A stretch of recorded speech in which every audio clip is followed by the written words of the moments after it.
오늘 트리니티 성령학교에 오신 여러분을 다시 한번 환영합니다. 오늘 외우실 암송 구절은 요한계시록 14장 13절까지의 말씀입니다.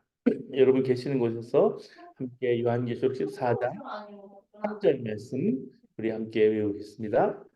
지금 이후로 지금 이후로 주 주 안에서 안에서 죽은 죽은 자는 자들은 복이 복이 있도다. 있도다 하시매 성령이 성령이 이르시되 이르시되 그러하다. 그러하다 그들이 그들이 수고를 수고로 그치고 쉬리니 그들의 이는 행한 그들의 행한 일이 빠름이라. 시라. 아멘.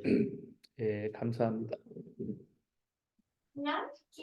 이제 트니티 성경학교 우리 녹음비에서 뮤트로 해주시기를 바랍니다. 네, 감사합니다. 우리 트니티 성경학교 오늘 계시록 세 번째 시간이자 히브리서 일반 서신 계시록 우리 아홉 번째 강의 시간입니다. 오늘은 계시록 12장에서 16장까지 함께 다루도록 하겠습니다.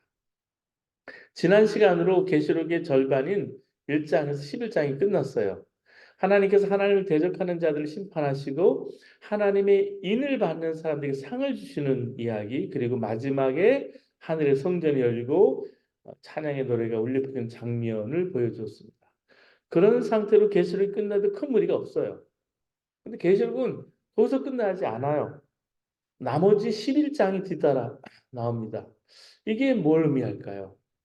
이제부터 나오는 내용은 지금까지 설명한 내용을 보완해서 필요한 부분을 자세히 확대해서 설명한다는 뜻입니다. 예를 들어서 계시록 12장은 예수님이 메시아로 태어나신 역사적 시점으로 다시 돌아갑니다. 마태복음에서는 헤롯 왕이 예수님이 태어나자마자 즉시 아기 예수를 죽이려고 했지만 하나님이 개입하셔서 그 계획을 실패로 돌아가게 했습니다. 그런 것을 역사적으로 서술을 했어요. 근데 계시록에서 같은 내용을 역사적인 서술 방식이 아니라 묵시문학적인 서술 방식을 통해서 설명하고 있습니다. 먼저 오늘 12장 14장까지 말씀 보시면 사탄의 삼위일체와 마지막 수학 이야기가 남아요. 사탄의 삼위일체는 무엇인지 나중에 좀 다뤄보도록 하고요. 우리 계시록 12장 14장에 두 가지 근거에서 삽입 부분으로 이 본문 말씀을 규정할 수 있습니다. 첫째는 이 부분이 세 가지 심판의 사이클 중간에 다른 형식의 글로 들어가 있다는 것입니다. 6장 1절에서 8장 5절까지 일곱 인을 떼는 이야기가 나오죠. 그 다음에 8장 6절부터 11장까지 마지막 절까지는 일곱 나팔을 부는 이야기가 나와요. 그 다음에 여기 12장에서 14장까지 내용이 들어가 있습니다. 15장에서 16장까지 일곱 대접을 쏟는 이야기가 나와요. 이렇게 12장에서 14장은 세 가지 심판의 사이클 중간에 정확히 두 번째와 세 번째 심판 사이클 중간에 다른 형식의 글로 들어가기 때문에 구조적으로 앞뒤 부분과 구분이 되고 있습니다. 또 한 가지 이 부분을 삽입음으로 보는 이유는요. 이 부분에 일곱 개의 비전이 나오기 때문이에요. 여기에는 일곱인, 일곱 나팔, 일곱 대접 같이 일곱이라는 숫자를 명시적으로 사용하고 있지는 않아요. 그렇지만 일곱 개의 비전이 시리즈로 나옵니다. 각 비전을 시작하는 어구가 이적이 보이니 내가 보니라는 그런 어구예요. 일제로 보면 하늘에 큰 이적이 보이니 해를 옷 입은 한 여자가 있는데 그 발 아래는 달이 있고 그 머리에는 12별의 관을 썼더라. 12장 1절이죠. 우리 10장 3절 보시면 하늘에 또 다른 이적이 보이니 보라 한 붉은 용이 있어 머리가 일곱이요 뿔이 열이더라. 13장 1절 보세요. 내가 보니 그래서 에이돈 내가 보니라는 단어를 쓰고 있습니다. 바다에서 한 짐승이 나오는데 뿔이 열이요 머리가 일곱이라. 그리고 13장 11절에도 내가 봄에 또 다른 짐승이 땅에서 올라오니 어린 양같이 두 뿔이 있고 용처럼 말을 하더라. 14장 1절에도 또 내가 보니 보라 어린 양이 시온산에 섰고 그와 함께 14만 4천이 서 있는데 그들의 이마에는 어린 양의 이름과 그 아버지의 이름을 쓴 것이 있더라. 또 14장 6절에 또 보니 다른 천사가 공중에 날아가는데 땅에 거주하는 자들 곧 모두 민족과 종족과 방언과 백성에게 전할 영원한 복음을 가졌다. 우리 14장 14절 보세요. 또 내가 보니 흰 구름이 있고 구름 위에 인자와 같은 이가 앉으셨는데 그 머리에는 큰 멸관이 있고 그 손에는 예리한 낫을 가졌더라. 이렇게 각 비전으로 시작되는 그 어구에 이적이 보니, 내가 보니라는 단어가 연속적으로 사용되면서 7개의 비전을 얘기해요. 첫 번째 12장에 보면 해를 옷 입은 여인 이야기가 나옵니다. 해를 옷 입은 여인이 아이를 해산한테 큰 붉은 용이 나타나서 그 아이를 삼키려 하는데 실패로 돌아갔다는 그런 말이에요. 또 용이 아이를 죽이지 못하니까 이번에는 그를 낳은 여자를 죽이려고 물을 강같이 토해내는 무시무시한 방법을 사용해요. 근데 하나님께서 보호하셔서 그 여인은 죽지 않고 보호됩니다. 이 이야기를 읽을 때 이야기가 너무 어려워요. 힘들고요. 내용도 황당하고 마치 잠잘 때 악몽을 꾼 것 같은 그런 느낌의 그런 표현이에요.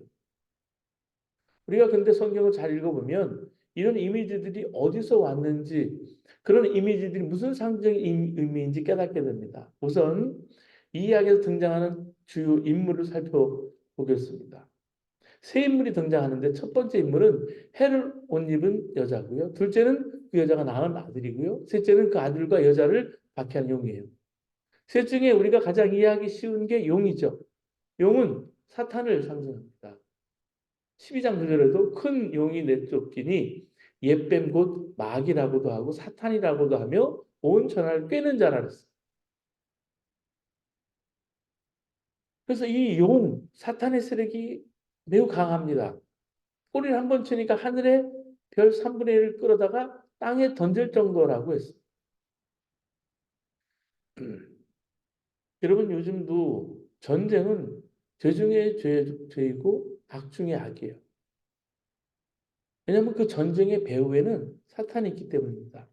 그 전쟁은 이 땅에서 벌어질 수 있는 가장 사악한 일이에요. 계시록 12장 7절 8절에 보면 전쟁의 기원과 각종 테러의 진정한 주범을 밝히는 내용이 나오거든요. 12장 7절에 보세요. 먼저 하늘에 전쟁이 있으니 미가엘과 그의 사자들이 용과 더불어 싸울세 용과 그의 사자들도 싸우나 이기지 못하여 다시 하늘에서 그들이 있을 곳을 얻지 못하더라. 일찍이 하늘에 전쟁이 있었습니다. 이게 전쟁의 기원이에요. 이게 최초로 발생한 전쟁입니다. 이 원초적인 전쟁은 근데 땅의 전쟁이 아니라 하늘에서 벌어졌어요.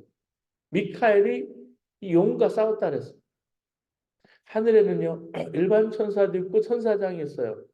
지난주에 7천사장 이름에 대해서 여러분과 나눴죠. 미가엘은 천사장 중에 하나입니다. 말하자면 미가엘의 보직은 무관 천사들인 천군을 지휘하는 천사장이에요. 천사장 가운데는 천군을 지휘하는 미가엘뿐만이 아니라 가브리엘도 있습니다. 가브리엘은 하나님의 전령이에요. 소식을 전하는 천사예요. 마리아의 그 잉태, 예수를 잉태할 거라는 소식도 가브리엘이 전해졌죠. 엘리사벳의 그 세례 요한이 날 것이다. 세례 요한의 잉태 소식도 다 가브리엘이 전달했어요. 다음으로는 루시엘이에요. 루시엘이 천사장이었습니다. 나중에 루시퍼가 됐죠. 원래 천사들을 편재하고 관리하는 말하자면 매니저 천사예요. 일명 실세 천사장이었어요. 근데 그 루시퍼가 쿠데타를 일으킨 겁니다. 이것이 구약 이사야에서 나오는 말씀이에요. 이사야 14장 12절 이하 여러분 보시기 바랍니다. 14장 12절 이사야 보시면 너 아침의 아들 계명성이여 어찌 그리 하늘에서 떨어졌으며 너 열국을 엎은 자여 어찌 그리 땅에 찍혔는고 네가 네 마음에 이르기를 내가 하늘에 올라 하나님의 무별 위에 내 자리를 높이리라 내가 북극 지폐의 산 위에 앉으리라 가장 높은 구름에 올라가 지극히 높은 이와 같아지리라 하는 여기서 나오는 계명성이 루시퍼입니다. 우리말로는 샛별, 금성이라고 할 수 있어요. 이 샛별 같은 루시퍼가 하나님을 모반한 거예요. 배반했어요. 그리고 하늘에서 전쟁이 벌어진 겁니다. 루시퍼가 자기를 따르던 천사의 3분의 1을 이끌고 주위에서 모반하자 미가엘이 그 반란을 제압합니다. 루시퍼와 그 일당을 하늘에서 땅으로 내쫓았어요. 오늘 2절 하반절 한번 보세요. 12장 10절. 땅과 바다는 화 있을진저 이는 마귀가 자기의 때가 얼마 남지 않은 줄을 알므로 크게 분내어 너에게 내려갔습니다. 하늘 전쟁에서 패한 마귀가 이를 가면서 땅으로 내쫓겼다 그랬습니다. 이게 바로 이 땅에서 전쟁과 테러가 끊이지 않는 이유예요. 12장 9절을 다시 보시면 큰 용이 내쫓기니 옛뱀 곧 마귀라고도 하나 하고 사탄이라고도 하며 온 천하를 꿰는 자라 그가 땅으로 내쫓기니 그의 사절도 그와 함께 내쫓기니. 루시퍼는요 끊임없이 전쟁을 일삼아요. 근데 주님의 재림이 가까워지면 가까워질수록 더 극성을 부린다고 했습니다. 그래서 주님도 마지막 때의 징조를 말씀하시면서 전쟁과 전쟁 소문, 난리의 소문이 날 거다가 말씀하시면서 민족과 나라가 서로 대적할 거라고 했습니다. 여러분, 이 땅에 일어나는 전쟁과 테러는 역사가 계속되는 한 심하면 심했지 수그러지지 않아요. 여러분, 그것이 계속해서 보세요. 러시아와 우크라이나 전쟁이 수그러들질 않아요. 이스라엘과 하마스를 위해서 기도하는데 국제사회 반대를 하고 미국에서 반대를 해도 이번에 이스라엘에서 폭격을 했잖아요. 라파를. 그래서 난민들 캠프에서 한 아이들도 많이 다쳤어요. 많이 죽었어요. 지금 점점 소식을 들으니까 탱크가 일단은 지상전으로 들어갔어요. 이 모든 게 그 뒤에 사탄이 있어요. 모든 싸움은 영적 싸움입니다. 전쟁의 주범은 마귀고요. 사람은 그때그때 부리는 마귀의 하수인처럼 움직입니다. 아프가니스탄을 보세요. 시리아나 여러분 하이티나 IS를 보세요. 마귀의 행동대원들이 그렇게 많아요. 지금은요 전쟁의 시대예요. 가정마다 나라마다 악한 영이 역사에서 서로 싸우게 합니다. 이렇게 막강한 존재가 여인이 낳는 아들을 삼키려고 준비하고 있는데 이 아들이 누굽니까? 바로 그리스도 메시아입니다. 5절에 보시면 이는 장차 철장으로 만국을 다스릴 남자라 했습니다. 이 이미지는 시편 2장 9절에 나오는 메시아 이미지입니다. 내가 철장으로 그들을 깨뜨리며 질그릇같이 부수리라 하시다. 유대인들은 이 구절을 장차 오실 메시아를 상징하는 표현으로 받아들였습니다. 요한은 동일한 이미지를 사용해서 예수님의 탄생과 생애를 표현합니다. 다시 말해서 사탄이 예수 그리스도가 태어날 때부터 십자가에 돌아가실 때까지 박해한 것을 12장에 보여주는 겁니다. 그러면 그리스도를 낳은 여자, 해를 옷 입은 여자는 누구일까요? 많은 사람이 이 여자를 마리아로 봐요. 그리스도를 낳은 육신의 어머니는 당연히 마리아이기 때문에. 근데 우리가 명심할 것은 계시록에 사용된 단어와 개념은 언제나 상징성을 띠고 있다는 겁니다. 물리적으로 이해하면 그리스도를 낳은 여인은 예수의 어머니 마리아지만은 상징적으로 이해하면 그 여인은요 하나님의 백성 교회인 것입니다. 여기서 사용된 여인이라는 단어는 실제 사람이 아니라 하나님의 백성을 의인화시켜서 표현하는 것입니다. 12장 우리 13절에서 16절 내용이 그 주장을 뒷받침해 줍니다. 이 구절을 읽어보면 여자가 큰 영의 박해를 받는 것은 마리아보다는 하나님의 백성에 더 적합한 상징적인 내용입니다. 보세요. 용이 자기가 땅으로 내쫓긴 것을 보고 남자를 낳은 여자를 박해하는지라. 뒤에 보시면 여자의 뒤에 뱀이 그 입으로 물을 강같이 토하여 여자를 물에 떠내려가게 하려 하되 땅이 여자를 도와 그 입을 벌려 용의 입에 토한 강물을 삼키니. 만일 이 여인이 마리아라면 역사 사실과 맞지 않죠. 마리아는 왜냐하면 직접적인 로마 제국의 박해를 받은 적이 없기 때문에 단지 로마가 예수를 박했기 때문에 그런 의미에서 어머니도 간접적으로 박해를 받을 수 있다고는 할 수 있습니다. 헤롯 왕이 호구 조사를 하면서 남자아이들 다 죽이려고 했을 때 예수님의 어머니 마리아하고 요셉은 어떡합니까? 남쪽으로 이집트로 피난하는 거죠. 간접적인 박해를 받았다고 할 수 있어요. 계시록 12장의 이미지는 직접적이고도 강도 높은 박해였습니다. 이 12장에 설명하는 이야기를 사탄이 하나님 백성 교회를 박해하는 이야기로 읽어야 하는 것입니다.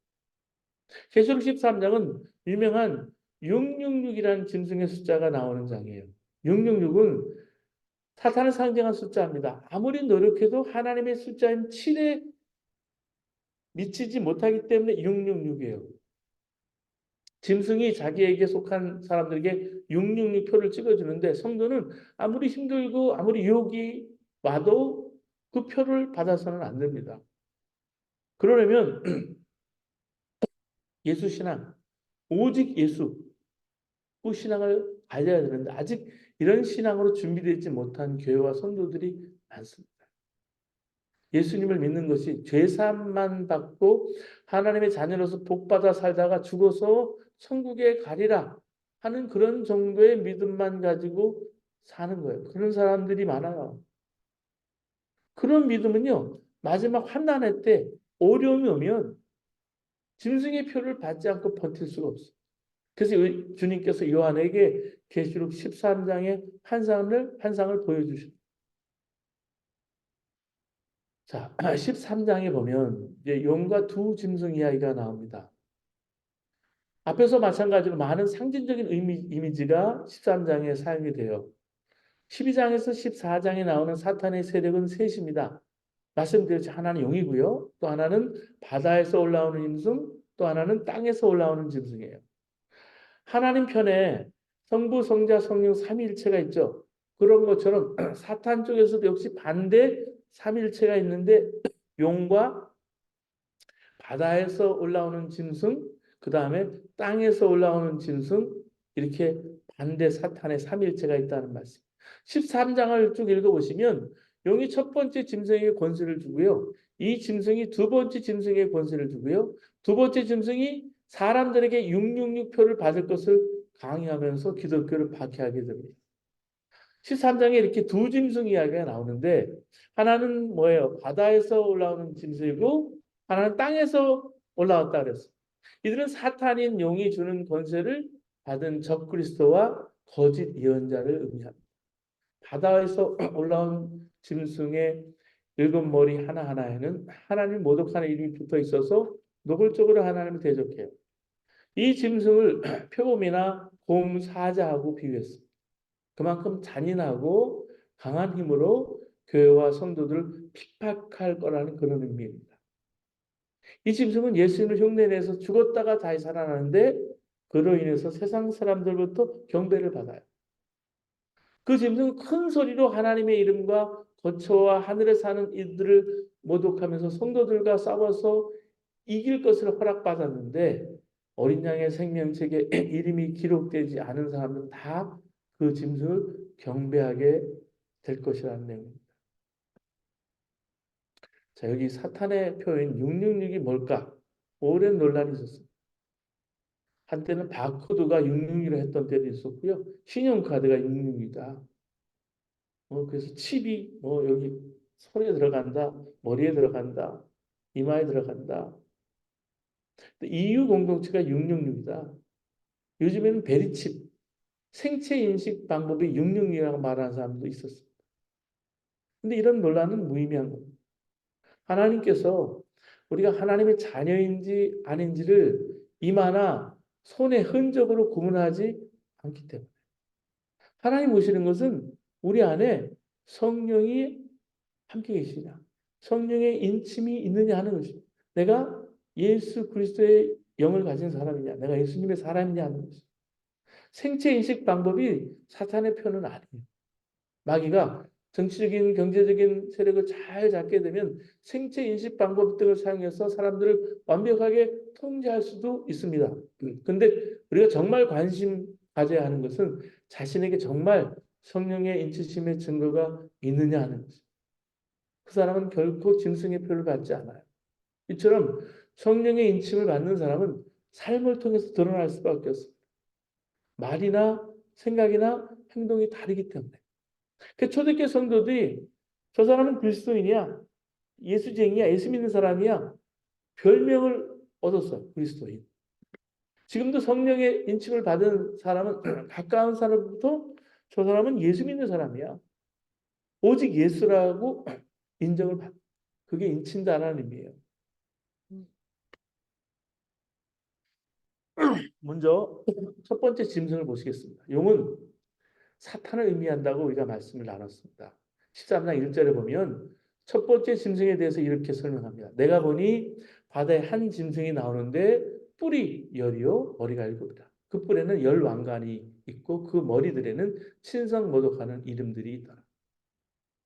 짐승이 어디서 나온다고 했습니까? 바다에서 나온다고 했어요. 그러면 요한계시록을 읽는 사람들, 즉 소아시아에 있는 사람들이 볼 때 바다는 어디예요? 에게해입니다. 용 사탄의 분신인 짐승이 에게에서 올라온다는 말이에요. 그 너머에 있는 바로 그리스 로마 문명, 특히 우상 숭배와 황제 숭배를 강요하는 로마가 짐승이라는 뜻이 되죠. 이 짐승의 형상이 아주 독특해요. 뿔이 열이고요. 뿔에 열 왕관이 있고요. 머리가 일곱이고요. 표범과 곰과 사자의 특징을 합쳐놓은 모습. 마치 피카소의 입체주의, 추상화를 보는 느낌이죠. 13장 2절에 보니까 내가 본 짐승은 표범과 비슷하고 그 발은 곰의 발 같고 그 입은 사자의 입 같은데 용이 자기의 능력과 보좌와 큰 권세를 그에게 주었더라. 13장 2절에 이런 동물들의 합성 이미지를 어디서 가져왔냐면 다니엘서 7장에 가져왔습니다. 보시면 큰 짐승 넷이 바다에서 나왔는데 그 모양이 각각 다르더라. 첫째는 사자와 같은데 독수리에 날개가 있더니 뒤에 보시면 다른 짐승 곧 둘째는 곰과 같은데 그것이 몸 한쪽을 들었고 그 입의 이 사이에는 새 갈빗대가 물렸는데 그 후에 내가 또 본 적 다른 짐승 곧 표범과 같은 것이 있는데 그 등에는 새의 날개 넷이 있고 그 짐승에게 또 머리 넷이 있으며 권세를 받았더라. 내가 본 밤 한상 가운데 그 다음에 본 넷째 짐승은 무섭고 놀라우며 또 매우 강하며 이 짐승은 전에 모든 짐승과 다르고 또 열 뿔이 있더라. 이 다니엘서 7장 3절에 7절 말씀. 이렇게 동물들의 이미지를 다니엘이 사용해서 다양한 제국을 설명을 했는데 요한은 그런 다양한 짐승을 한때 묶어서 모든 제국 중에서 가장 강력한 로마 제국을 표현한 것입니다. 그러면 이 로마 제국이 짐승으로 묘사된 이유가 뭘까요? 힘이 강하기 때문일까? 여러분 그렇습니다. 근데 그보다 더 중요한 이유가 있어요. 하나님을 대적하고 스스로를 신으로 높이고 사람들에게 예배를 강요했기 때문에.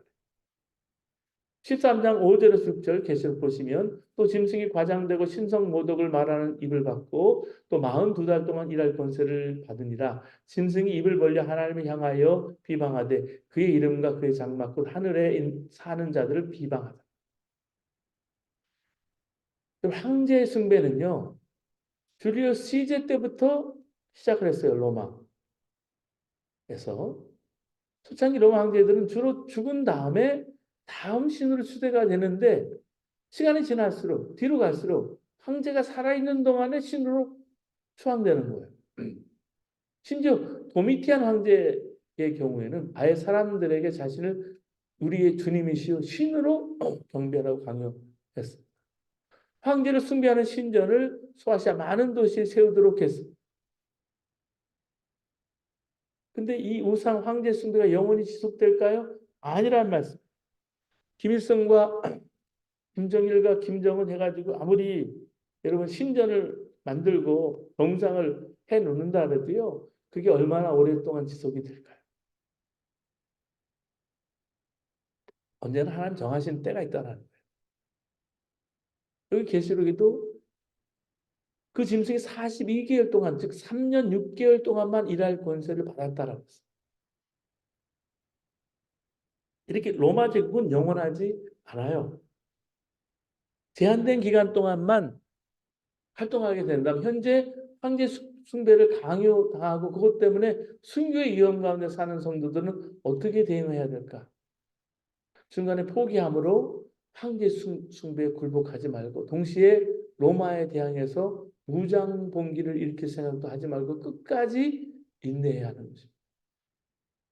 13장 10절 말씀 보면 사로잡힐 자는 사로잡혀 갈 것이요 칼에 죽을 자는 마땅히 칼에 죽을 것이니 성도들의 인내와 믿음이 여기까지 있느니라.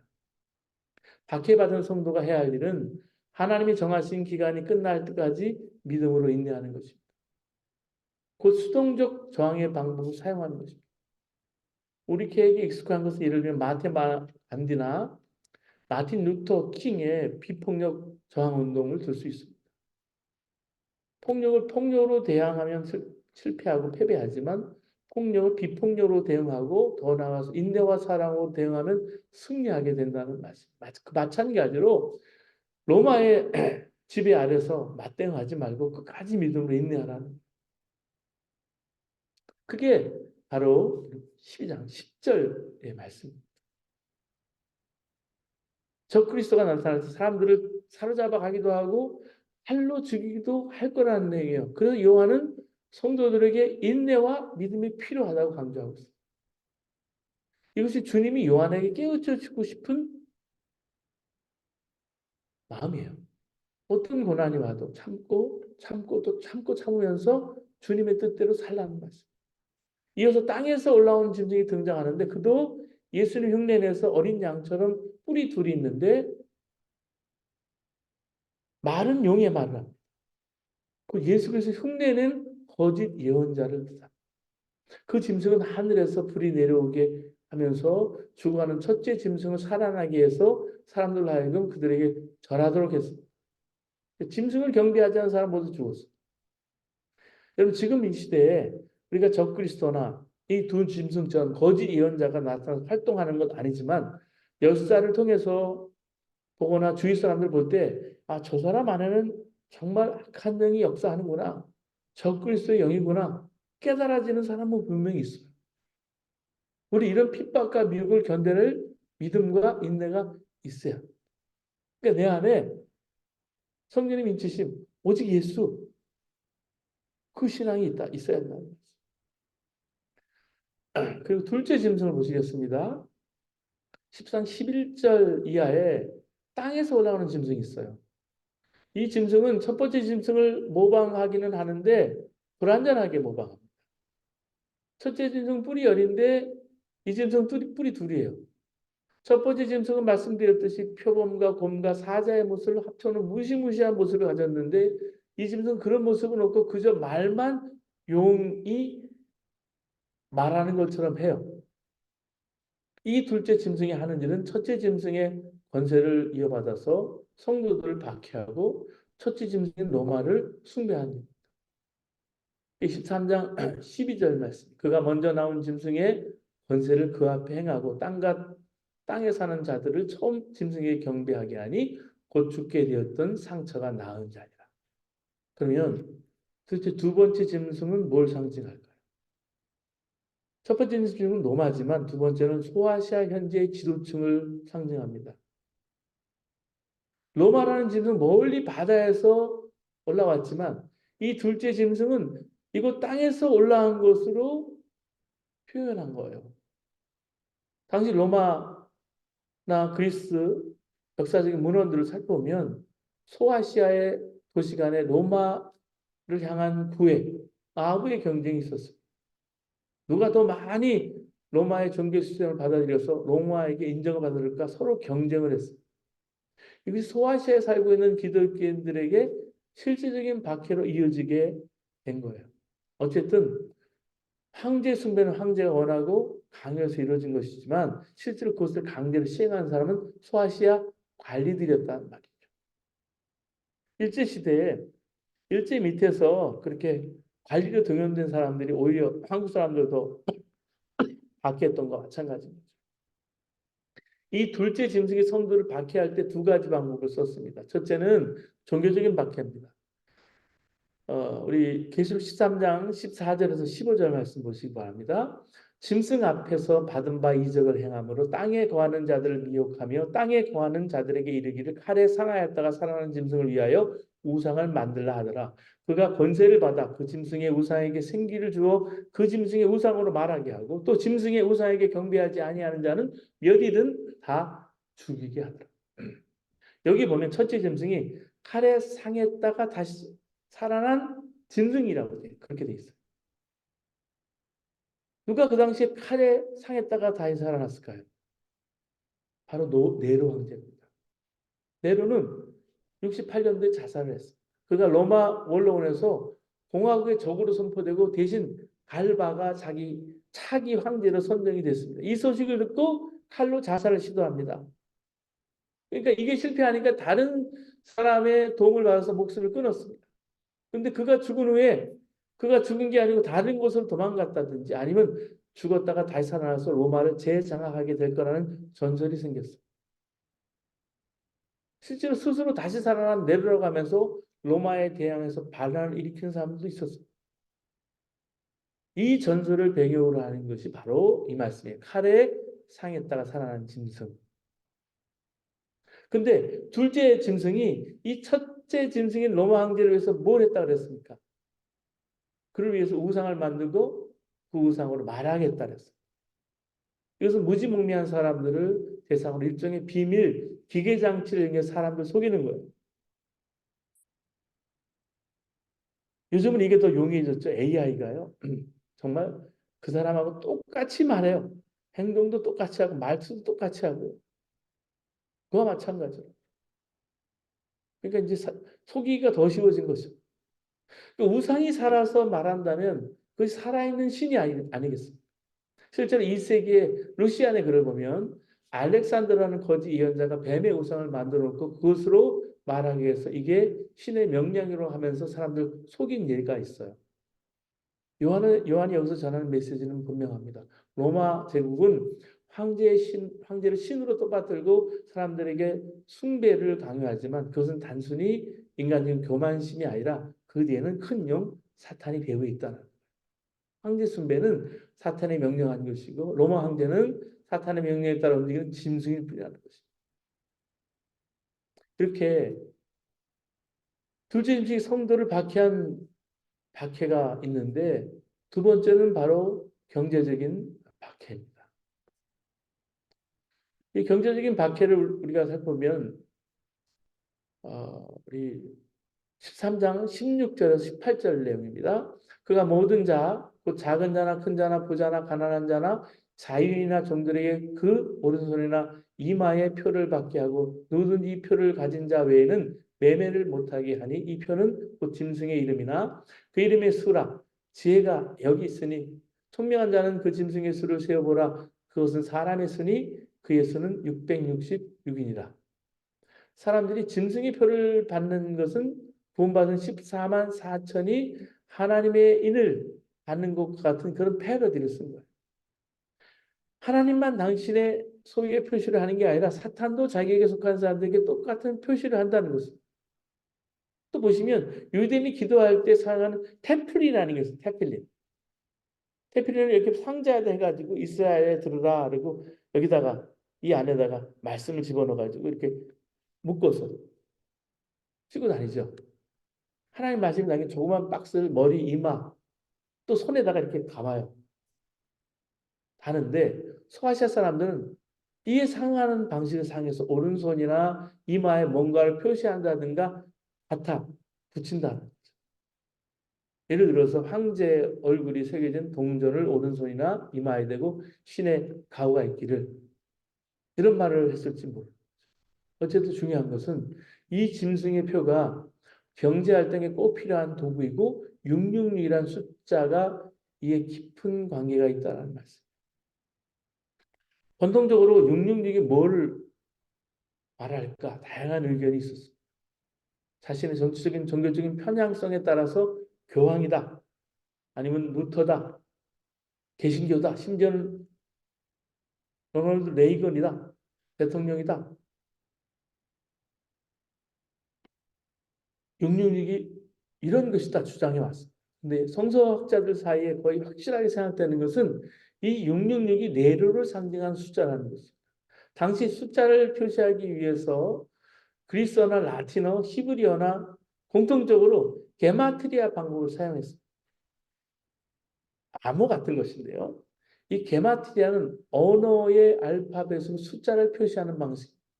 예를 들어서 A 하면 그냥 1인 거예요. B는 두 번째니까 2, C는 3, J는 10번째니까 10, 10, K는 20, L은 30 이런 식.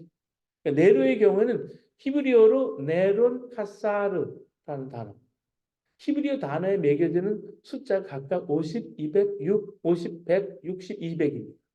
숫자를 다 더하면 딱 666이에요. 근데 어떤 고대 사본에 보면 이 숫자가 666이 아니라 616으로 되어 있어요. 그 이유는 히브리어로 발음하니까 네로의 마지막 어절에 n이 붙은 것이지 원래 라틴어 이름에는 n이 없기 때문에 네로의 이름을 라틴어식으로 표현하면 네로 카사르가 되는데요. 그 이름의 숫자를 더하면 616이 됩니다.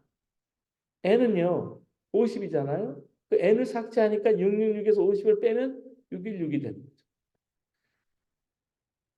이런 예를 통해서 당시 사람들이 분명히 666을 네로로 이해하고 있다는 결론에 이릅니다.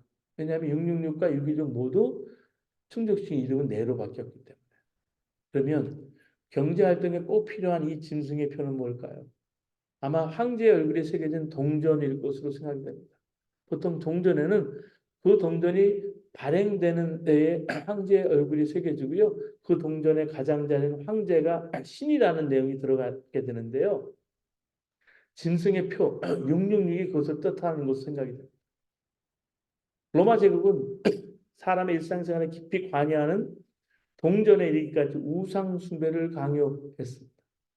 요한은 독자들에게 그런 로마의 지배가 영원하고 완전하다고 생각하지 말고 이거는 일시적인 동안이다. 시간이 되면 로마가 멸망하게 될 것이다. 이걸 알고 인내와 믿음을 가지라고 권면하는 거예요. 666이 사람의 수라는 말이 있어요. 이 말이 담고 있는 의미 중에 하나가 바로 그거예요. 7이 완전수라면 6은요. 불완전수예요. 사람의 수. 그래서 666이에요. 로마의 통치는 불완전하고 한시적이기 때문에 얼마 동안만 인내하면 된다는 말씀. 이 마지막 때를 살아가려면 인내의 지혜가 필요합니다. 이 인내의 지혜는 뭐가 사탄의 역사인지, 무엇이 사탄의 유혹인지 분별하는 지혜예요. 여러분 마지막 때는요. 정말 성령님께 주시는 분별력이 있어야 돼요. 이 지혜가 뭘까요? 적당히 우리가 신앙생활을 하면 마지막 때 사탄의 표를 거부할 수 없을 거예요. 지금 일상생활 속에서 고난을 두려워하고 유혹에 쉽게 넘어가면 마지막 때는 어떻게 할까요? 마지막 때는 더 어렵고 힘든데 어떻게 견뎌낼 수 있겠어요? 운동선수가 연습을 철저히 하면 시합 때 몸이 알아서 움직인다 그래요. 몸이 그냥. 우리도 마찬가지예요. 마귀가 역사할 때 그때 고민하고 생각하고 갈등하면 결코 견디지 못합니다. 고난이 닥치고 순교자가 나더라도 가야 할 길은 오직 하나. 내 신앙. 예수 그리스도가 나의 주님이시다.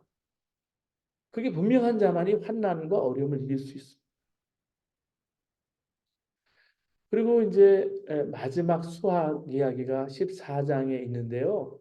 순교의 위험 가운데 있는 성도를 다시 한번 격려하면서 시작이 됩니다. 13장에 말씀드렸듯이 용과 두 짐승의 이야기가 나오면서 성도를 박해하는 이야기가 나오지만은 14장에는 분위기가 바뀌어요. 어린 양이 시온산에 섰고요. 그 옆에 구원받은 14만 4천 명이 서서 함께 구원의 찬양을 부르는 내용이 나옵니다.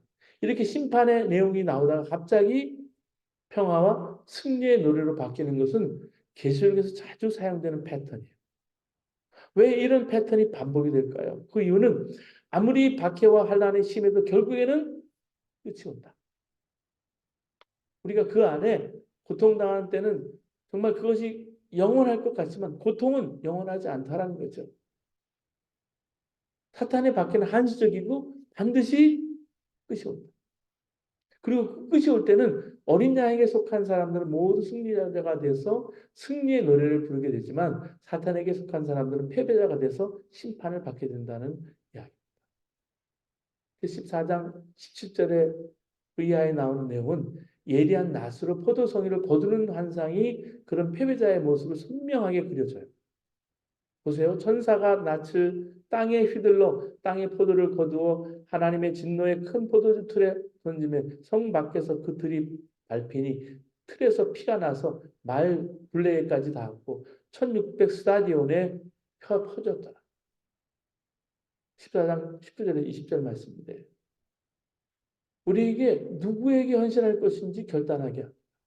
어린 양에게 순종하면서 바벨론에게 저항할 것인지 아니면 짐승의 표를 받고 우상 숭배의 삶이 하면서 결국 패배자가 될 것인지 뭘 선택하겠느냐는 것입니다.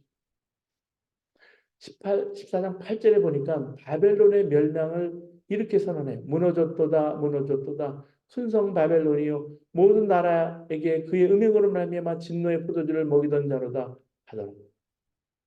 바벨론의 멸망은 아직 이루어지지 않았습니다. 조금 더 기다려야 돼요. 그런데 왜 여기 14장에 미리 단정적으로 선언할까요? 그 이유는 하나님의 인을 받은 성도는 이미 이겨놓은 승리, 결론이 승리인 걸 알고 싸우는 사람이기 때문에.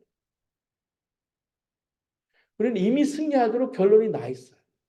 지금 고난을 받지만, 지금 슬픈 일이 있지만, 지금 순교를 당하는 패배하는 같은 어려움이 있지만 결국 우리는 구원받아서 천국 가서 승리의 멸관을 쓰게 될 것입니다.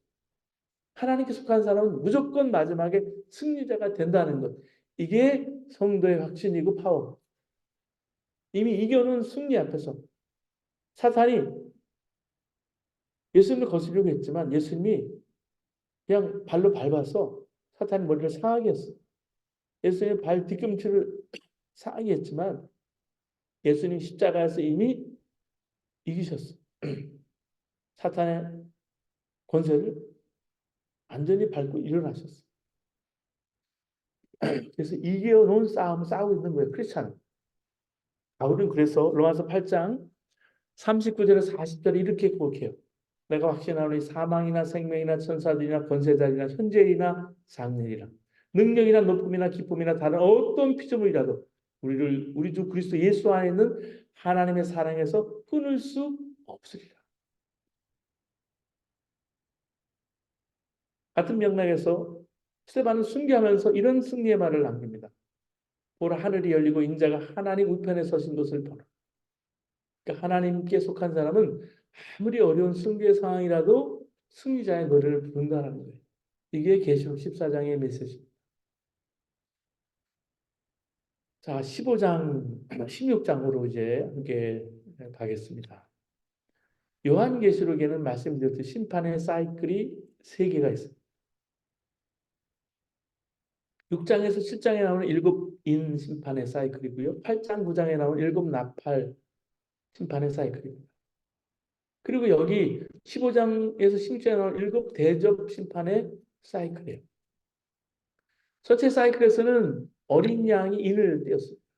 둘째 사이클에서는 7 천사가 7 나팔을 불었어요. 셋째 사이클에서는 7 천사가 7 대접을 쏟았어요. 구조적인 면에서 보면은 첫째와 둘째 사이클에서는 말씀을 함께 나눴지만 구조적으로 4 플러스 2 플러스 삽입 플러스 1의 형식을 취했습니다. 근데 셋째 사이클에서는 4 플러스 3의 형식을 취해요. 삽입 부분이 중간에 없어요. 첫 4 대접은 각각 땅과 바다, 강, 해에 쏟아집니다. 자연계 전체 심판이 내린다는 거예요. 반면에 5번째는 직접 사탄의 영역에 심판이 가해져요.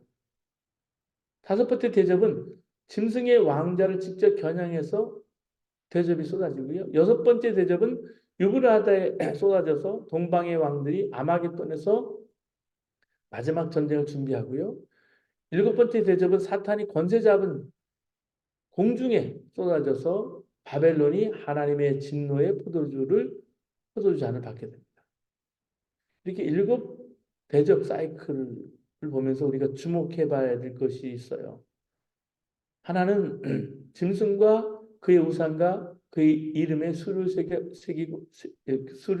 이기고 벗어난 자들, 즉 구원받은 14만 4천 명이 부르는 승리자의 노래의 성격에 대한 것이고, 두 번째 주목해 봐야 할 것은 여기서 반복되는 복수와 회개하지 않음의 모티브입니다.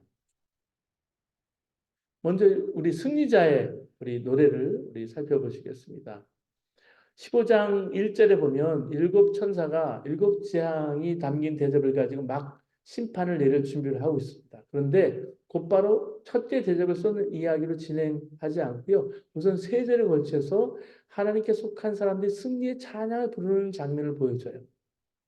그게 우리 15장 3절에서 4절 찬양입니다. 요한은 어떤 사람이 부르는 노래를 들었어요. 그는 불이 섞인 유리 바닥 위에 서서 하나님의 검은 고를 들고 모세의 노래와 어린 양의 노래를 불렀다고 했습니다. 이 부분이 좀 이상하게 여겨졌어요.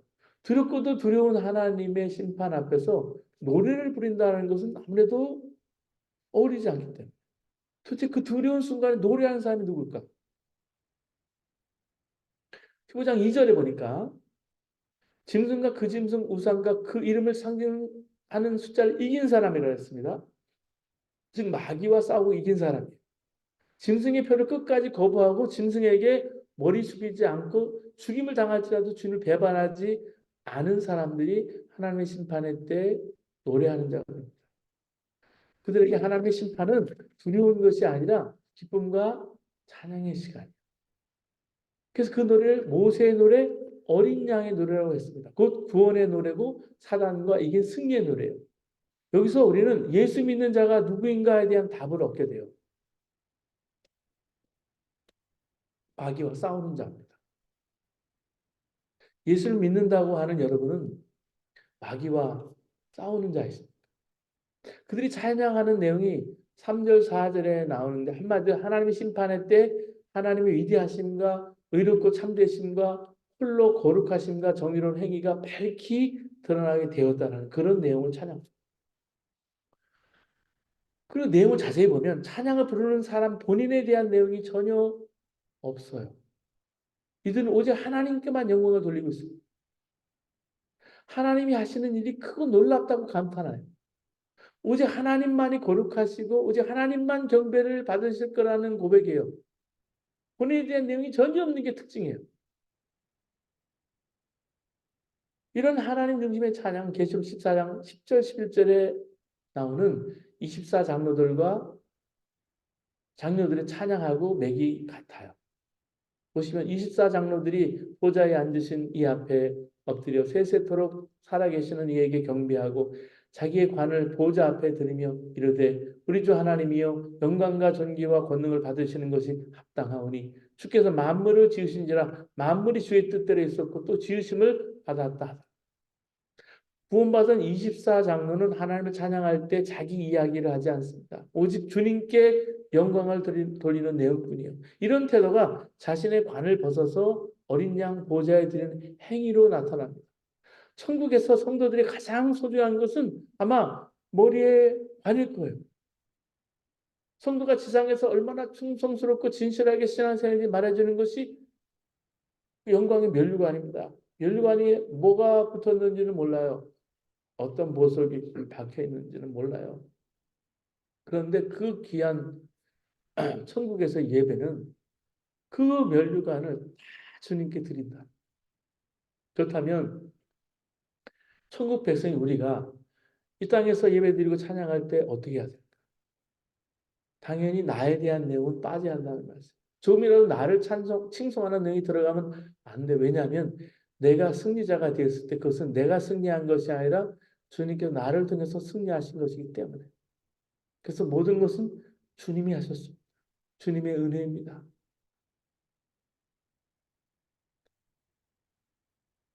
이렇게 말하기를 좋아해요. 근데 우리 마음 깊은 곳에서 정말 그럴까? 그 심령으로 하나님만 영광을 돌릴까? 혹 모든 것은 주님의 은혜지만 저도 조금 참여했습니다. 주님은 다 주님이 하셨지만은 주님께서 나를 사용하셨기 때문에 내 이름도 조금 언급해야겠습니다. 내가 들어간 찬양은 찬양이 아니에요. 내가 들어간 경배는 경배가 아니에요. 그런 것은 하나님 찬양을 빙자한 자기 자랑할 뿐이에요. 회사에서 업적을 인정받아서 진급을 하고 프로모션을 받았다고 해보세요. 교회에서 남들이 하기 힘든 일을 내가 했다고 해보세요. 학교에서 남들이 이루지 못한 엄청난 학문적 진보를 이루었어요.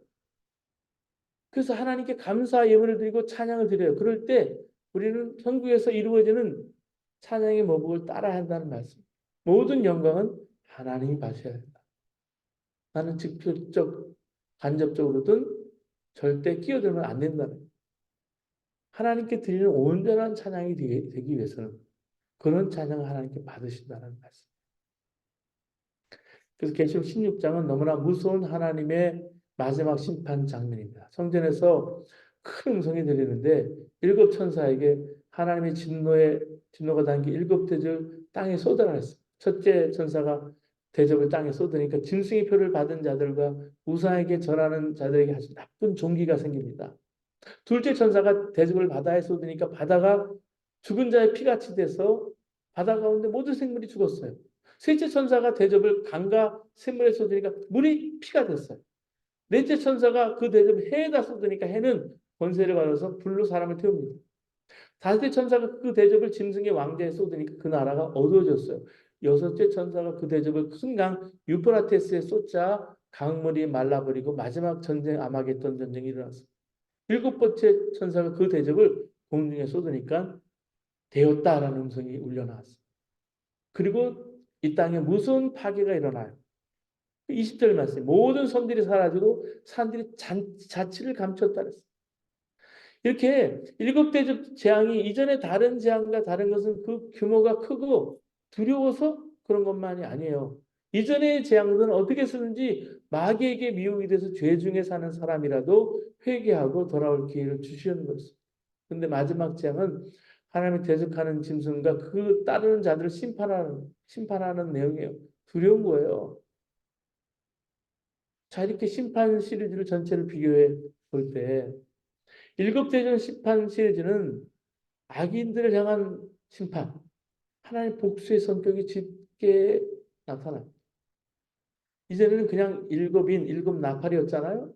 일곱 대접, 그냥 일곱 대접이 아니라 하나님의 진노의 일곱 대접 이렇게 표현했어요. 16장 1절 보세요. 또 내가 들이 성전에서 큰 음성이 나서 일곱 천사에게 말하되 너희는 가서 하나님의 진노의 일곱 대접을 땅에 쏟으라 하더라. 일곱 대접이 모두 하나님의 복수로 내리는 재난이에요. 그 중에 셋째 대접에 이 부분이 두드러집니다. 셋째 대접이 쏟아질 때 강물이 피가 되는데 여기 하나님의 복수의 모티브가 강조돼요. 16장 4절에서 올려보시겠습니다. 셋째 천사가 그 대접을 강과 물 근원에 쏟음에 피가 되더라. 내가 들으니 물을 차지한 천사가 이르되 전에도 계셨고 지금도 계신 거룩하신 이여 이렇게 심판하시니 의로우시도다. 어떻게 보면 하늘에서 내리는 진노들이 아주 잔인한데 그 진노를 내신 하나님이 의로우시다는 거예요. 하나님이 이렇게 잔인하게 심판하신 것은 철저히 의로운 심판인 거예요. 왜? 하나님 심판은 죽임을 당한 순교자들 대신한 하나님의 복수이기 때문에. 10장 6절에 계시록 그들이 성도들과 선지자들의 피를 흘렸으므로 그들에게 피를 마시게 하신 것이 합당하나이다. 사탄과 그의 부하들은 순교자들의 피를 흘렸으니까 그들이 흘린 그 피를 마시는 고통을 당하게 된다는 거예요. 하나님이 행한 대로 갚아주신. 계시록 6장에 보면 순교자들이 하나님께 탄식하는 그 기도가 나오거든요. 다섯 번째 인을 떼실 때 내가 보니 하나님의 말씀과 그들이 가진 증거를 말미암아 죽임을 당한 영혼들이 제단 아래에 있어 큰 소리를 불러 이르되 거룩하고 참되신 대주제여 땅에 구하는 자들 심판하여 우리 피를 갚아주지 아니하시기를 어느 때까지 하시려 하나이까. 6장 9절에 10절에 계시고 이렇게 순교자들이 자신의 피를 언제 갚아주겠느냐 기도할 때 하나님의 순교자의 수가 채워질 때까지 기다리라고 하셨어요.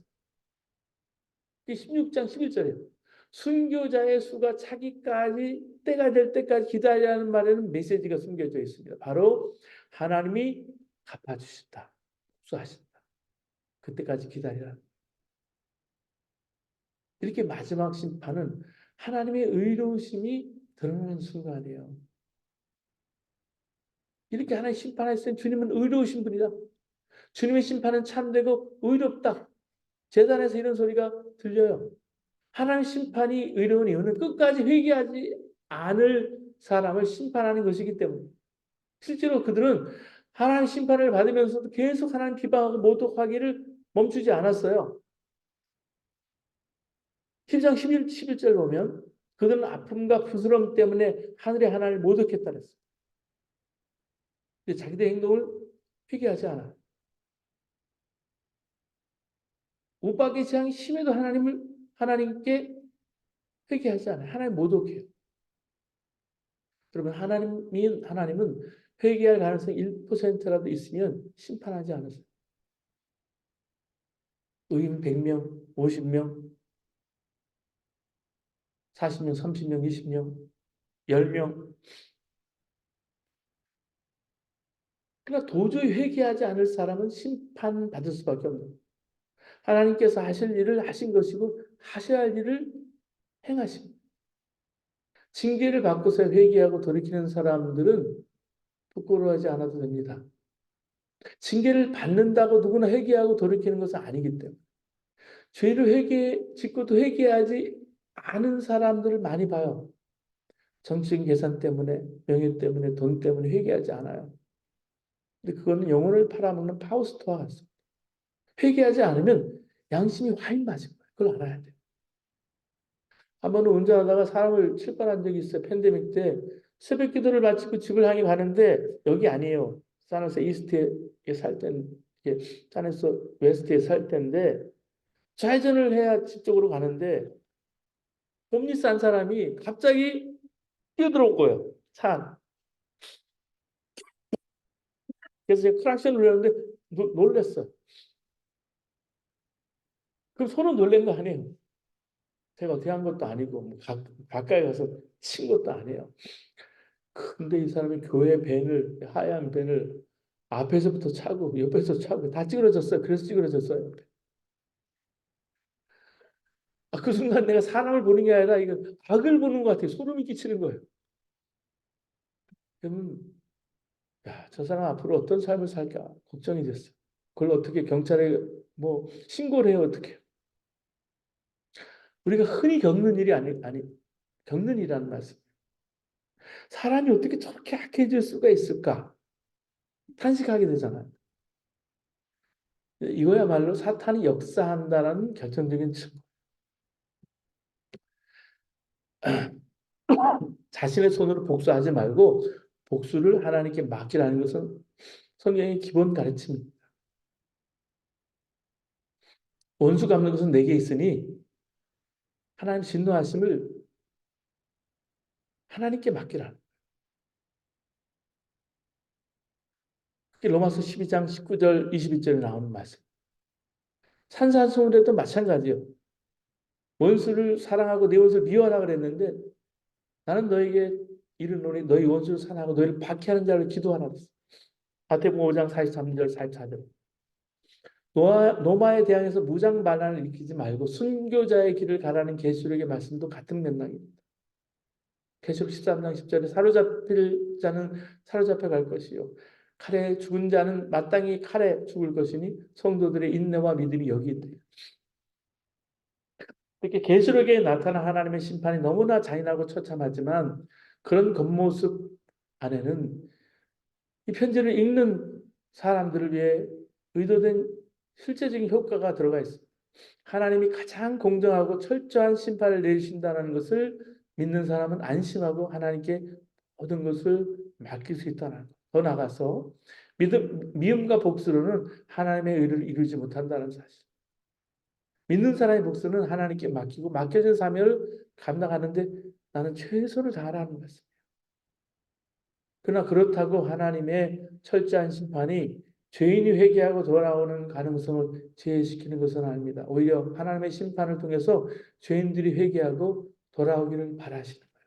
그가 누구일지라도 어떤 사람일지 그래서 일곱 대접을 쏟는 이야기 중간에 계속 회개하지 않음에 대한 모티브가 반복이 돼요. 그래서 16장 8절, 9절 말씀도 그렇고요. 다섯 번째 대접의 경우도 마찬가지. 회개하지 아니하더라. 회개하지 아니하고 이런 말씀을 계속해요. 일곱 대접의 경우도 마찬가지예요. 6장 21절에 보면 또 무게가 한 달란트나 되는 큰 우박이 하늘로부터 사람들에게 내리매 사람들이 그 우박의 재앙 때문에 하나님 비방하니 재앙이 심히 큽니다. 이렇게 계시록은 사람들이 회개하지 않고 오히려 하나님을 비방하는 것에서 반복해서 얘기하고 있습니다. 이유는 지금이라도 회개하고 돌아오라 기다리고 계신다는 말씀. 만 하나님의 심판이 내릴 때 이미 그들에게는 회개의 기회가 사라져버린 것이라면 그들이 아직도 회개하지 않고 하나님을 비방한다는 말을 왜 자꾸 반복해서 할까요? 그럴 필요가 없죠. 하나님은 아무리 가망 없는 죄인이라도 회개하고 돌아오기를 기다리고 계십니다. 하나님은 끝까지 기다리십니다. 하나님은 영원히세요. 고집이 영원히세요. 생망을 하시면서도 기다리시고 재앙을 내리시면서도 기다리세요. 계시록이 회개를 거부하는 사람들에게 대해서 계속 언급하는 것에서 우리는 하나님 아버지의 마음을 느낍니다. 다른 사람은 다 포기하고 끝났다는 상황에서도 끝까지 포기하지 아니하시고 기다리시는 아버지 하나님의 마음. 또 계시록에 우리가 칠복을 볼 수가 있습니다. 팔복은 들어봤는데 칠복은 뭘까요? 요한은 일곱이라는 숫자를 좋아합니다. 계시록을 읽어보면 일곱이라는 숫자를 사용한 표현들이 많이 등장해요. 일곱 별, 일곱 촛대, 일곱 교회, 일곱 나팔, 일곱 천사, 일곱 인, 일곱 대저, 일곱 재앙, 일곱 머리, 일곱 산, 뿔, 군운 굉장히 많습니다. 이렇게 명시적으로 일곱을 표시하지 않으면서도 비밀리에 일곱 숫자를 사용하는 경우도 여러 있습니다. 그 하나가 앞에서 살펴본 12장, 14장 삽입부에 나오는 일곱 비전 이야기죠. 하나 예를 말씀드리면 복이 있다는 표현인데 똑같은 표현이 마태복음 5장 1절, 2절에 팔복에도 등장하잖아요. 예수님 8종류의 복이 있다고 설명하는 것. 계시록에도 복이 있다는 표현이 7 등장해요. 그래서 우리가 seven beatitudes, 팔복이라고 했습니다. 첫 번째 복을 보실까요? 1장 3절입니다. 이 예언의 말씀을 읽는 자와 듣는 자와 그 가운데 기록한 것을 지키는 자는 복이 있나니 때가 가까워. 하나님의 말씀 열심히 읽고 듣는 사람이 복이 있어요. 우리 트리니티를 이 밤에 묵상하기가 쉽지가 않습니다. 밤에 이렇게 오셔서 말씀 공부하고 묵상하고 마음에 새기고 적어요. 복이 있어요. 그래서 이렇게 밤에 소수지만 함께 여러분과 이 봄에 말씀을 공부하는 게 피곤하지만 행복해요. 너무 감사해요. 근데 이 공부를 아무리 머리에도 머리에만 지식을 쌓아놓은 소용이 없겠죠. 아무리 적은 양이라도 그 말씀 내가 묵상한 내용 깨달은 것을 실천하는 거죠. 트리니티도 그거예요. 사실이 이렇게 말씀 본문에 사용이 되면 그것이 내게 뭘 의미할까? 그리고 그 미닝이 내가 어떻게 실천할까? 어플라이를 어떻게 할까? 사실, 의미, 적용이라 트리니티거든요. 중요한 것은 읽는 사람도 복이 있지만 읽고 듣고 실제로 행하는 사람이 증복이 되는 거죠. 복이 배가 되는 거예요. 두 번째 복을 보실까요? 14장 13절에 또 내가 들으니 하늘에서 음성이 나서 이르되 기록하라 지금 이후로 주 안에서 죽는 자들은 복이 있도다 하시매 성령이 이르시되 그러하다 그들이 수고를 그치고 쉬리니 이는 그들의 행한 일이 따름이라 하시더라. 오늘 읽은 우리 요절 본문이죠. 사람은 누구나 죽어요. 근데 죽는 사람이 다 복이 있는 게 아니고요.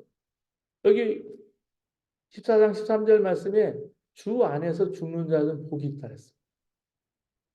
예수님을 영접하고 구원받은 상태에서 예수님의 우리 죽음을 맞이한 사람 복이 있죠. 왜 그럴까요? 천국에서 이제 모든 수고를 그치고 쉴 것이기 때문에. 근데 죽은 사람들 중에 쉬지 못하는 사람이 있어요. 누구일까요? 지옥에서 영원한 고통을 당해야 하는 사람들이에요. 이런 사람은 불의의 고통 중에 있기 때문에 도무지 쉴 수가 없습니다. 근데 예수 믿고 죽은 사람은 진정한 쉼을 얻어요. 누가복음 16장 21절에도 아브라함 품에 들어갔다 그랬어요. 쉰다라는 이미지를. 진정한 쉼을 누릴 수 있는 사람이 그래서 복이 있는 거예요. 여기 그냥 죽는 자가 아니고 주 안에서 죽는 자라 했습니다. 주 안에서 죽는다는 것은 예수 그리스도가 나의 주 되신 분명히 고백했기 때문에 죽임을 당한 자라는 그런 고백이 있었기 때문에 이들은 죽음으로 더 이상 고난을 당하지 않게 됩니다. 영원한 안식을 누리게 됐어요. 그들이 당한 고난으로 인한 상이 뒤따라요. 그래서 복이 있다 그랬어요.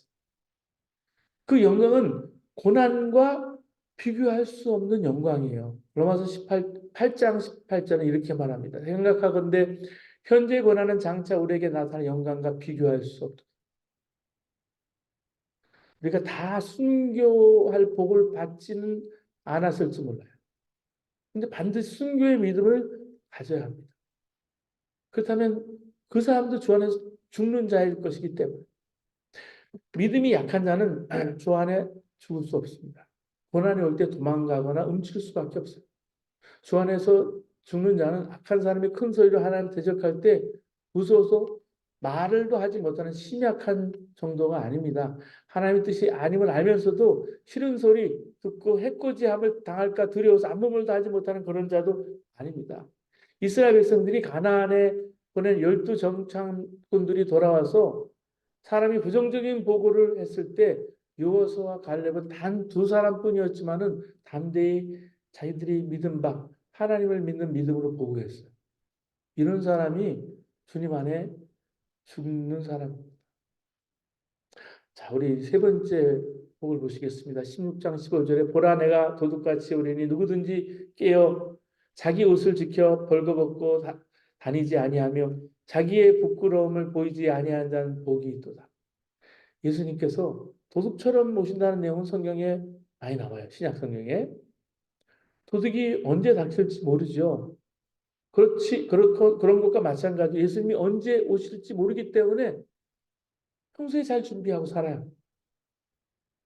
평소에 준비하고 잘 산다는 뜻은 예수님께서 어느 시각에 오실지 어느 곳으로 오시든지 부끄럼 없이 살라는 거예요.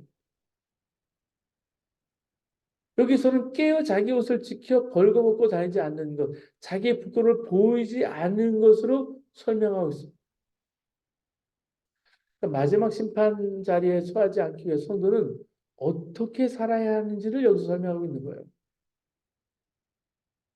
주님이 도적같이 말 거라 했는데 6.25 전쟁이나 일본의 여러분 대지진으로 인해서 쓰나미나 도무지 예측하지 못할 순간에 주님이 다시 오십니다. 심판이 임하십니다. 그럴 때 성도가 해야 할 일은 세 가지 말씀인데 깨어 있어서 자기 옷을 입고 벌거벗은 몸으로 돌아가지 않는 것. 그래서 깨어 있다는 말씀은 항상 주님이 언제 오실지 오늘 오실지 내일 오실지 하늘만 바라보고 살라는 게 아니에요. 그렇게 살 수 없죠. 그럼 깨어 있다는 말이 뭐예요? 벌거벗은 몸으로 돌아다니지 않기 위해서 옷을 갖추어 있는 것이 깨어 있는 겁니다.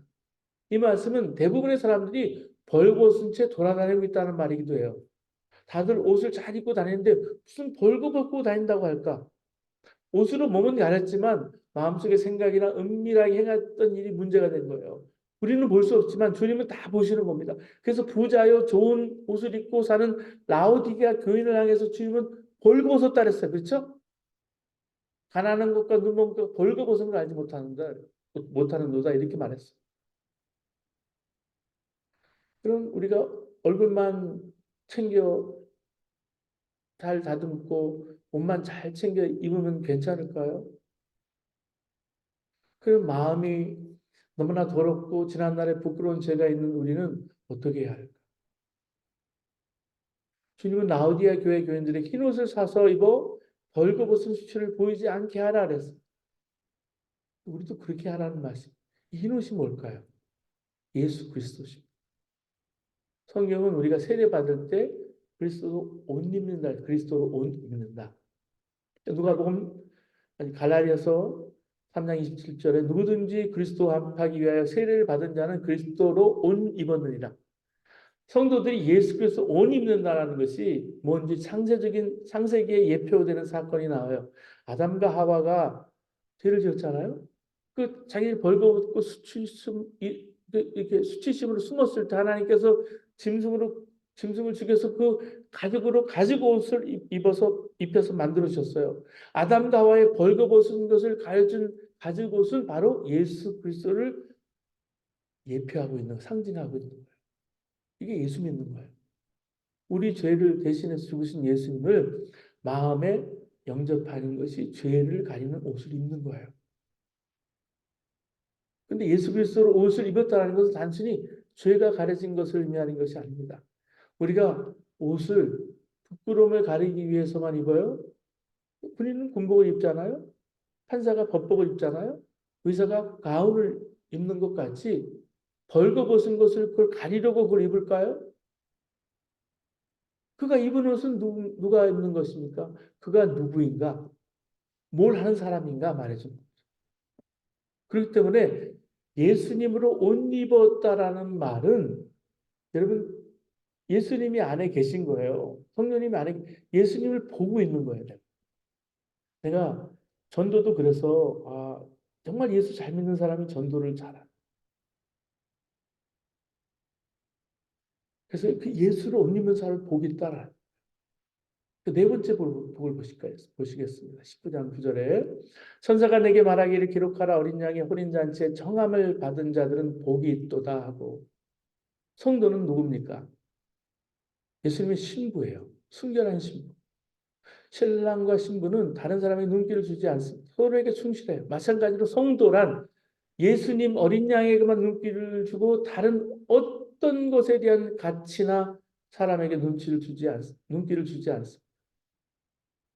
왜냐하면 거기에 돈에 눈이 가는 사람은 돈이 우상 숭배가 되고요. 죄를 짓게 되기 때문에. 순수하게 주님만 바라보며 신앙생활할 때 천국의 혼인잔치에 청함을 받습니다. 혼인잔치 청함을 받을 때 하객으로가 아니라 신부로 청함을 받습니다. 그 세상에서 예수님을 주님을 영접하고 오직 그분을 바라보며 순수한 신앙생활을 하는 사람은 어린 양 혼인잔치에 초청을 받게 되는데 이게 복이라는 말씀이에요. 이런 복이 없어요. 무엇과도 바꿀 수 없는 천상의 최고의 복입니다. 우리가 어린 양 예수 그리스도의 신부임을 분명히 믿지 못하면 과연 어떤 일이 벌어질까요? 어린 양 혼인잔치에 참석을 하지 못하는 거예요. 누가복음 14장 18절 20절 보면 임금이 혼인잔치에 초대를 했어요. 근데 한 사람은 밭을 샀기 때문에 한 사람은 소를 샀기 때문에 한 사람은 장가를 들었기 때문에 임금의 초청을 거절했습니다. 어떻게 밭을 사고 소를 사고 장가하고 시집 간다고 주님의 초청을 거절할 수 있을까요? 자신이 그 어린 양 혼인잔치의 신부임을 알지 못하는 케이스는 그래요. 밭 사고 소 사고 시집 장가 가야 되는데 남의 잔치에 내가 왜 가느냐. 예수님의 신부에게는 독특한 분위기가 있어요. 보면 알 수 있어요. 기쁨입니다. 기쁨. 기뻐하고 즐거워하고 하나님께 영광을 돌리는 어린 양 혼인잔치 말이에요. 여러분 결혼할 사람이 정해져서 정말 혼인 날짜가 정해진 자매가 어쩔 줄 모르고 기뻐하는 것 보신 적 있어요? 이게 신부 분위기예요. 그렇기 때문에 예수님의 신부가 슬프거나 화가 나 있거나 짜증을 내거나 그러는 것은 너무나 이상하다는 거예요. 그리고 다섯 번째 복입니다. 20장 6절에 보면 이 첫째 부활에 참여하는 자들은 복이 있고 거룩하도다. 둘째 사망이 그들을 다스리는 권세가 없고 도리어 그들이 하나님과 그리스도의 제사장이 되어 1000년 동안 그리스도와 더불어 왕노릇하리라. 예수 믿다가 육신의 죽음을 경험한 사람은 주님의 재림하실 때 부활에 참여하게 되는데 이게 첫째 부활입니다. 이 땅에서 몸은 화장을 해도 여러분 수목장을 해도 묻혀도 다 이 땅에서는 다 흙으로 돌아갑니다. 근데 우리는 주님 부활하실 때 같이 변화된 몸과 변화된 우리 부활체로 주님과 함께 부활하게 돼요. 이 자격을 얻는 사람은 복이 있는 거예요. 첫째 부활의 자격이 주어지지 않는 사람이 누굴까요? 바로 예수님 거부한 사람들, 예수님 믿지 않고 그 이름을 거부한 사람, 마지막 때에 영원히 죽게 된 둘째 사망의 벌을 받게 됩니다. 근데 믿는 사람은 첫째 부활을 경험한 후에 다시 죽지 않아요. 영원히 그리스도와 함께 1000년 동안 왕노를 하게 된다는 말씀. 1000년은 완전수예요. 하루를 천날처럼, 천날을 하루처럼 1000년. 복 있는 사람이 됩니다. 자, 여섯 번째, 우리 22장 7절에 보라 내가 속히 오리니 이 두루마리의 예언의 말씀을 지키는 자는 복이 있으리라 하더라. 성경이 여러분 예언대로 이루어진다고 믿고 순종의 삶을 사는 사람은 복이 있습니다. 왜냐하면 예수님은 반드시 다시 오시기 때문에. 반드시 다시 오실 것이기 때문에. 그러면 12장에 보면 주인이 멀리 떠나면서 청지에게 임무를 맡기잖아요. 진실한 청지기는 주님이 언제 오실지 모르니까 하루도 놀지 않고 열심히 일하면서 자기 본분을 다합니다. 주님은 그런 청지기에 복이 있다 그랬습니다. 누가 보면 12장 43절에. 근데 주인이 더디 옳고 생각해서 자신의 임무를 게을리하는 사람을 벌을 받아요. 있는 복도 뺏겨요. 달란트 받은 비유에서도 그렇잖아요. 한 달란트를 받고 그냥 땅에 묻어둔 사람은 게으르고 악한 종아 이렇게 말하잖아요. 복도 뺏겨요. 복 있는 사람은 주님께서 오신다고 믿고 말씀을 순종하는 사람.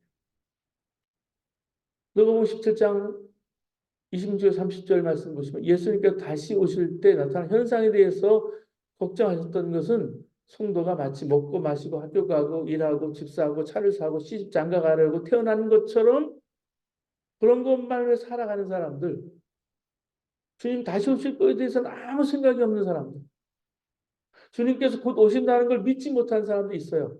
2000년 동안 오겠다 오겠다 그러고 아직도 안 오셨으니까. 그러나 주님은 곧 오시겠다는 말씀만 하시고 안 오시는 게 아닙니다. 요한복음 14장 18절 주님은 부하처럼 너희를 버려두지 않겠다고 하셨어요. 그러면 요한복음 14장 19절에 그때 세상 사람들은 주님을 보지 못하겠고 오직 성도들만 주님을 볼 거라 그랬어요. 여러분 그렇습니다. 주님은 분명 모든 사람이 볼 수 있도록 재림할 거예요. 그렇지만은 이미 구원받은 성도들의 마음에 성령으로 임하시는 거예요. 재림 신앙은 하늘만 바라보고 주님을 기다리는 게 아니에요.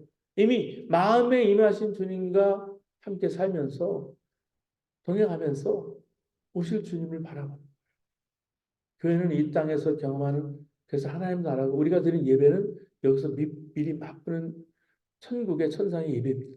마찬가지로 우리가 마음에 임하신 주님을 통해서 재림할 주님을 아는 거예요.